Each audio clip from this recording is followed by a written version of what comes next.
This is Don Kawasaki reporting to you live from York, Pennsylvania, where it is becoming a blizzard here, folks. It is a blizzard here in York, and we're going back to you live at the studio. PileDriver News, Don Kawasaki. Fucking hair. So today we do an episode that I've been talking about doing since September, I believe, of last year.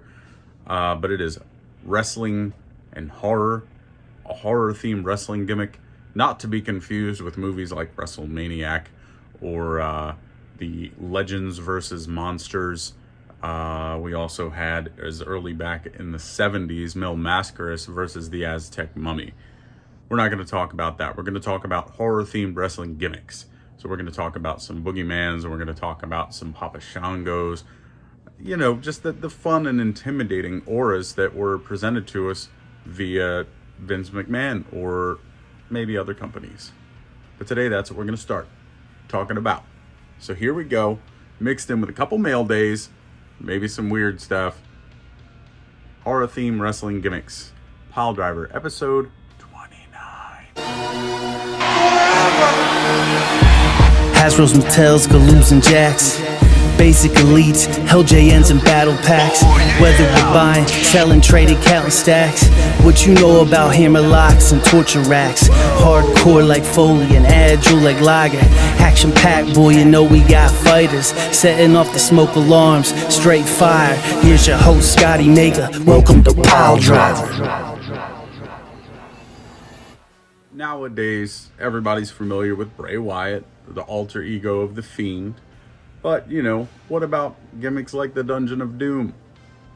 Not really, I guess, stereotypical horror, but they were all supposed to be intimidating people. You know, add in the weird gimmicks that they all had. It was a lot of the WWF talent who had faced Hogan, all kind of brought together in this, like, legion to try to tear apart Hulkamania. You know, and then we also have a close personal friend of mine, the gravedigger himself, Anthony Graves. If you don't know Anthony Graves, look up some of his stuff. He was tremendous when he was still lacing up the boots. Really happy to know that guy. Then you had some other ones like the ECW Zombie. A few of us had shared locker rooms with Tim Arson over the years before his eventual passing. But, you know, he was a great guy, and, you know, he got a break to do this one-off, seemingly, but he ended up getting a lot of ring time on the indies with that gimmick. But, you know, you have the Taskmaster Kevin Sullivan, his gang that set out to destroy Hulk Hogan and what was left of WCW at that point. But you had almost as many members as the Wu-Tang Clan and the NWO in the Dungeon of Doom. But you had a shark, you had a Yeti, you had a Vader, a Ming, a Kamala, Luger at one point, the Zodiac, Hugh Morris, a dusty, weird, spiderweb-covered King Iakea that they referred to as father, and not a Hulkamaniac in sight. If you don't know about that video, go ahead and just YouTube Hulk Hogan, Dungeon of Doom.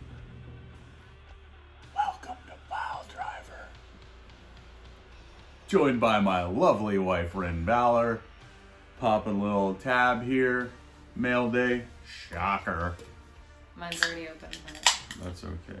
I'm also being lame, so. She's being lame. That's all right. Tonight. Cheers to all of you. Thanks for tuning in. Episode 29. I got something special planned for 30. Go big. Go the fuck home. Broken freaking neck.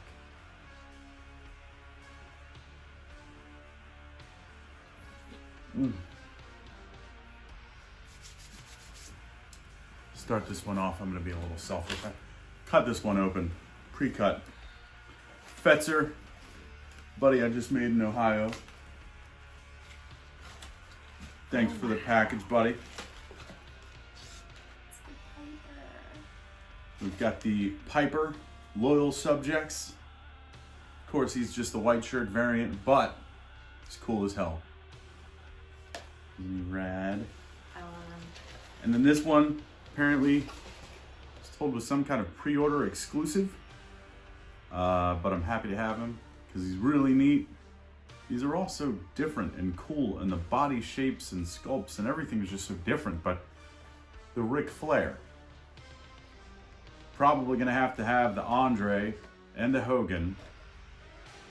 They're all just cool. I love look the at Ric that. Flair. Wow, that's wonderful. Woo! There's our boy, Ric Flair. That's great.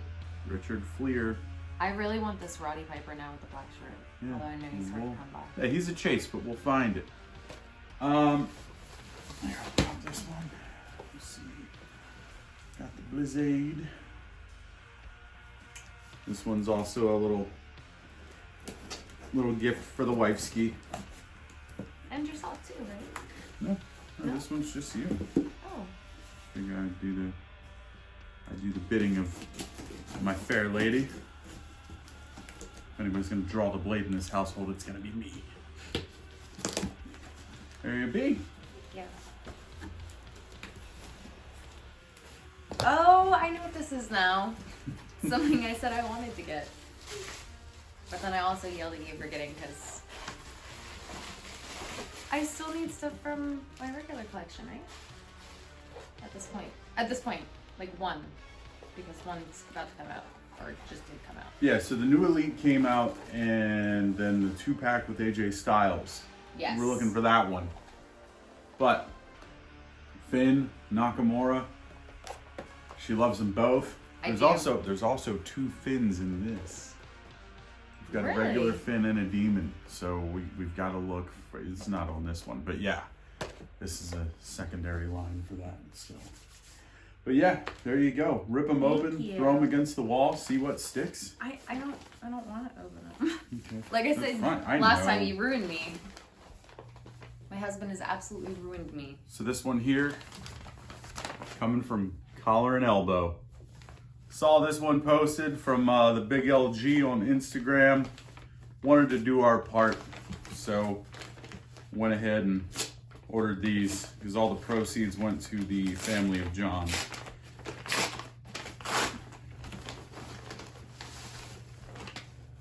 is mine.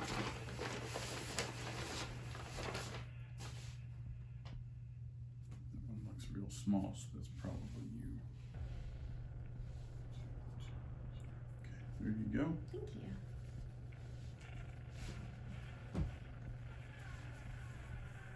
That is just so cool. That really is. Yeah, it's Check beautiful. those out.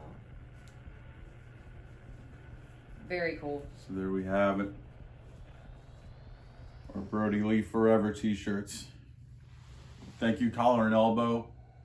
I don't remember the artist's name who came up with the design, but I really enjoy it. So Yeah, that's cool. But we've got ours, and then this one's going to Brother Crazy J.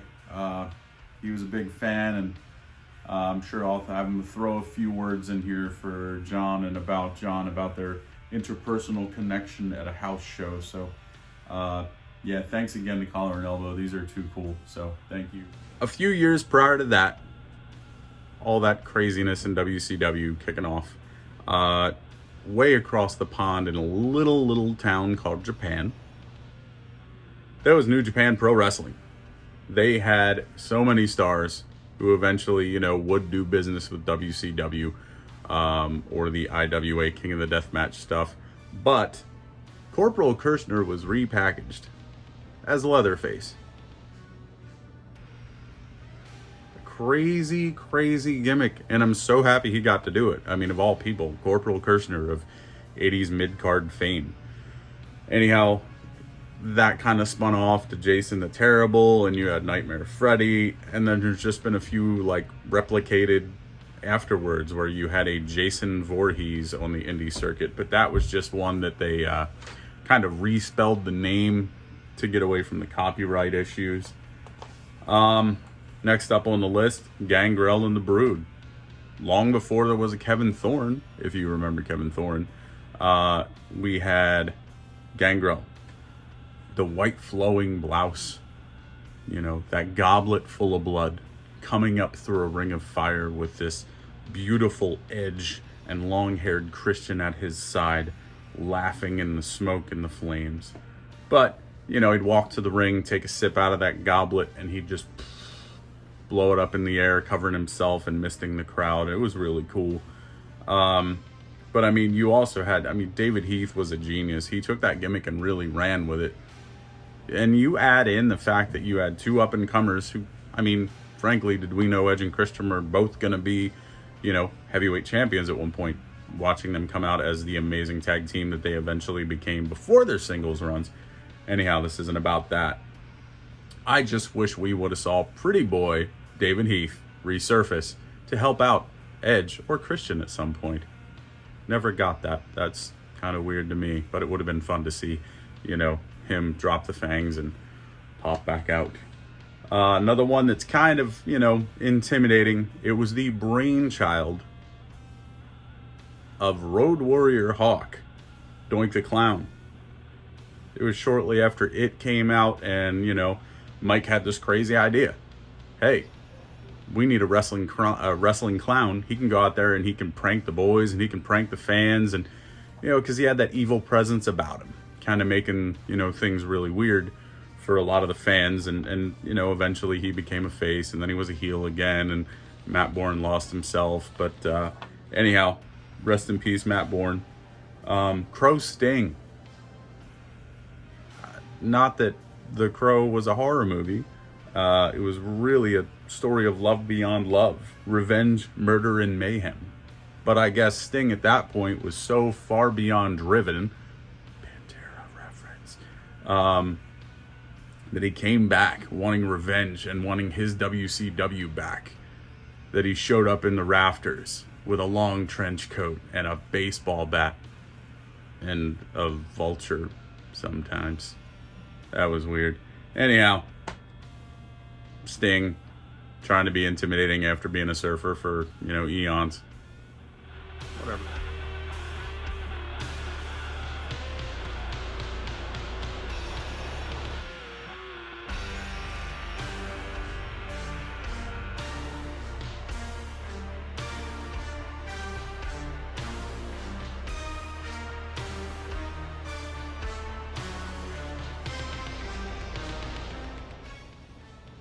I can't talk about horror and wrestling without mentioning a few other things kind of briefly, but we had WCW's Halloween Havoc.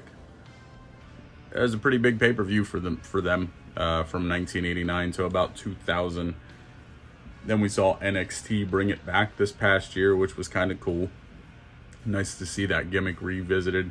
Speaking of that NXT Halloween Havoc, we got to see Dexter Lumis face off against Cameron Grimes. They're two of my current favorites. Really looking forward to see where their careers go. I do like the name of the Dexter Lumis character. I found out there is an author named Dexter Lumis. But we have the incorporation of Dexter from the Showtime TV show, and then the last name Loomis of Halloween fame, Dr. Loomis. So I'm hoping that's where they pulled those names from, and it's kind of cool that they have that tie-in. So to me, I thought that was awesome. One that was supposed to be terribly creepy and I guess horror themed would be Seven. The Natural. The oh so natural in the wrestling ring, Dustin Rhodes. We got to see him do Gold Dust from point A to, now we're watching him do the half face, Dustin Rhodes. But Seven in WCW. How crazy was that? The gimmicks and the little teasers of his character before he debuted, like peeking out from under the bed or in the closet or in the windows, like he was supposed to steal the soul of children, but it was kind of viewed as like, as an adult looking in. You're kind of like, are they making him a pedophile? He was just like a paraplegic sex toy when he was in WWF. Anyhow, when he debuted on WCW, man, was that fun. He cut a great promo, taking shots at everybody. And then, he just kind of went along and did his thing. Ended up in TNA doing the Black Rain, which I thought was kind of cool. But, ever since he put the face paint on, it's been few and far between we've ever seen Dustin without it again. Sparky Cobblepot's here with PileDriver News. Sir, why are you shoveling? What, me? Oh, hell, you see. It's a goddamn Royal Rumble Sunday, and my wife said I can't sit back, drink some goddamn beer, and watch a Royal Rumble unless I shovel this here snow. So I gotta get back to it before she comes out and yells at me again. Oh, weird. You heard it here first. How can I do this list without The Undertaker or Kane? Their backgrounds, their gimmicks, their story, the whole brothers aspect of Kane, you know, supposedly dying in the funeral home fire. Very cool, very fun, you know, believable storyline at the time, you know, as far as like what they tried to make it. And it was fun. As a kid, I bit hard. As a teen, I still loved him. And as an adult, I still love Kane and Undertaker. But I mean, you just got to give it to the Phenom with the casket matches and the buried alive matches. Like, there were wrestlers, you know, that they had said hated being in the casket, and they emphasized on that and would lock them in the casket in the back just to rib them. But that's kind of shitty, I guess, playing on people's phobias. Oh, what else? I mean, you can't not mention The Undertaker. You just can't. Then you got to throw the Boogeyman. Honorable mention. I mean, was what it was. I can't personally recall like one Boogeyman match where I'm like, hey, that guy was awesome. I don't know. But that was during a time I didn't really watch a whole lot of wrestling. So then we had another honorable mention, WWE Extreme Rules 2020, dubbed the Horror Show, where we got to see the Braun Strowman versus the Fiend swamp match. I don't know. I was over at a friend's house for that one with the lawn cars. We had a great time, had some great food, some great conversation, and Bray won. I know that much. I don't know. You also had that House of Horrors match a while back with Orton and Randy Orton, where Orton, you know, just whatever. Something came up the other day. A buddy of mine pointed it out on Instagram, which led to something else. So Zorro Mendez, shout out to you. Corey Cross, shout out to you. Holy crap. I collect a lot of things, mainly wrestling and horror, but one of the things I do collect and I'm recollecting is the WWF LJN posters. I have a ton of them. I have all my ones from my childhood. Love them to pieces. The artwork is just so cool, and it just reminds me of being a kid. I mean, I will always and forever have, there it is. You got Hogan and Hillbilly Jim up there with the Hogan autograph. So, anyhow, I don't have Hogan, besides that double poster, which came in the 2-pack of Hillbilly Jim and Hulk Hogan. So, Zorro is the LJN Whisperer, but alas, the Hulk Hogan LJN poster, single poster, has made its way home to me here in York, PA. So I have that. And another one I was missing, I came across on his page. Zorro, thanks for the deal, throwing those together for me quick as heck, shipping them out to me, and the packaging was beyond amazing. So thank you again for that. But also Andre the Giant, that is awesome. This is in better shape than mine, so super thrilled to have it. That's it, another quick mail day. Thank you, Zorro, you're the man. Papa Shango, Mr. Charles Wright, Mr. Big Bear. Many, many gimmicks over the years. But Papa Shango is hands down my favorite, and I really wish that would have been one that stuck. I really want to know what that ooze was, that black ooze. It still throws me off to this day. The jobbers would always have it. Warrior had it come out of his hair the one time during an interview segment, and that was just crazy. I mean, I was young, and I'm now a 38-year-old man, and where the fuck did that ooze come from? What was it? It was wild. guess it's not really horror themed as much as, you know, like I read over my notes and I looked, but Black Scorpion, I guess, was supposed to be scary and intimidating. That grand entrance that the Black Scorpion made was pretty cool. He knew Sting better than anybody knew Sting, and he's known Sting for years. So, voiced by Ole Anderson, just like the Shockmaster was. But the difference was he had this crazy, like, spacecraft thing land, and then at one point the ring was flooded with people in black masks just like him. But Ric Flair, he did a pretty good job masking his wrestling style. But you could obviously tell by the selling and the sounds he made that it was Ric Flair through that whole match. But Starrcade 90 was a different time.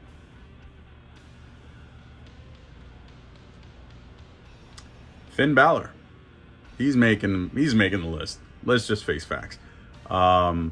We did the ode in Texas where the Demon King came out with the chainsaw and, you know, the long stitched together trench coat. That was cool. The little ode to Jack the Ripper when they were in NXT London. All the stuff he did in Japan was really neat too. The full body war paint, being painted like a weird demon or creature at times. Seeing him do some big entrances, coming out being carried in a coffin and sat down and then like lurked his way to the ring like a zombie. It was a fun one. I enjoyed that. And we had Art Barr. I know him as the Love Machine. Some of you may know him as the Juicer. You remember the Juicer? I remember the Juicer. Corey Cross refreshed my memory when I asked him. I'm like, hey, I have A, B, and C, and D, and A, and F, and a couple more. But do you have anything? He's like, Art Barr, man. What about the American Juicer? I was like, you're right. And that was a cool gimmick. Kind of like a weird rock and roll Beetlejuice coming out to the ring, just smashing hits. So thanks for that one. I guess I'll just kind of wrap up the list and say Bray Wyatt, the Wyatt family, The Fiend. You have to be on a pretty big stage for Tom Savini to make your mask. And for Tom Savini to put, you know, the love that he did into that Fiend mask is pretty cool. I really enjoy the crossover. I really enjoy Bray Wyatt kind of encompassing like a wrestling Charles Manson. It's just, you know, when he rambles and he does, you know, all his stuff and he would get the crowd singing and the fireflies and all of that. There's just that whole aura surrounding the Wyatt family. I really think that WWE killed that gimmick off way before they should have. It was very fun, very intimidating. All the vignettes were fun. All the feuds were great when they captured certain wrestlers and brought them back to the Wyatt family compound. And then, you know, you had Daniel Bryan, and then at one point they had Xavier Woods under a trance. Very fun. I enjoyed that. Just, you know, when he and Undertaker were getting ready for WrestleMania and, you know, like Taker hit the lightning into Wyatt's chair and all that fun stuff. Just the mind games and the weird psychosis that went with all of it.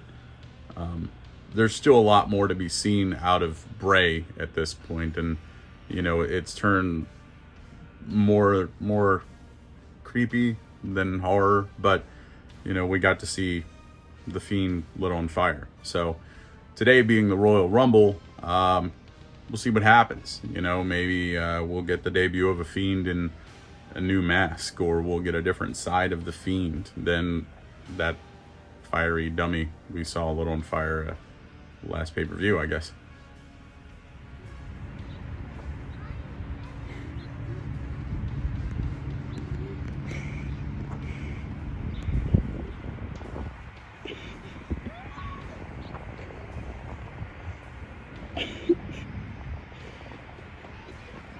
In the mail, her.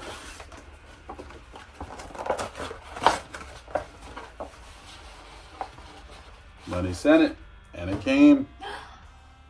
That's awesome. Lenny Gibo hitting us with the Hulkamania wristbands. Super cool. To go with the WrestleMania 6. We got the koozie and the Hulkamania. So Lenny, thank you so much, man. These are awesome. Definitely here for a good home. We're going to love them. They're going to get a lot of love. A lot of love.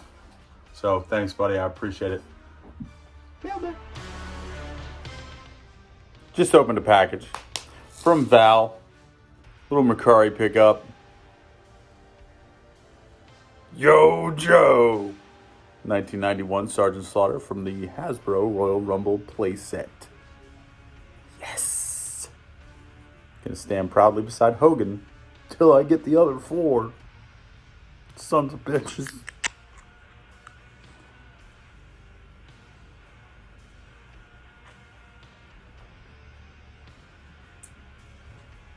Not big on product placement, but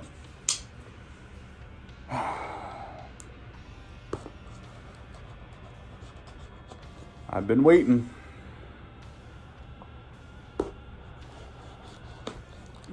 And it's here.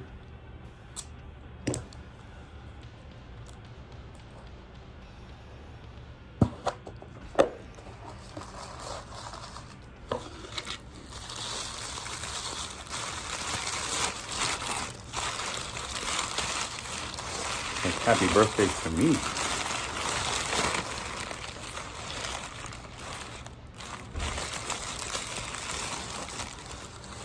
This takes the total to 3 of 6 mini rumblers. So happy, Uncle Jake. Looking pretty good. There we have it, 3 of 6. We're gonna keep pushing. We're gonna get all 6. And then we're gonna get the ring. At some point. I'm pretty stoked. Thanks, Val. You hooked me up.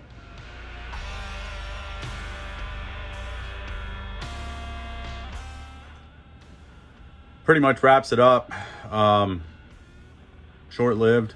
I could have read word for word what I wrote down, but I just kind of glanced at my papers and my notes on this one. Sorry, it was kind of lackluster. Hopefully you enjoyed the mail days. Got some really cool stuff from a lot of people. If you have any suggestions for any topics you'd like to see me cover, please let me know. Like, comment, share, subscribe. I'm not begging you to, but I appreciate all the help you guys have given me and PileDriver since I kicked this channel off. So thank you for that. Hope you guys enjoy the Royal Rumble, and I will catch you on the flip side. I'm a funker. You're a funker. Finn Balor somewhere else. She's a funker. Don Kawasaki is a funker. We're all funkers. So thank you for tuning in once again. Episode 30, like I said, we're going to make it fun. We're going to make it special.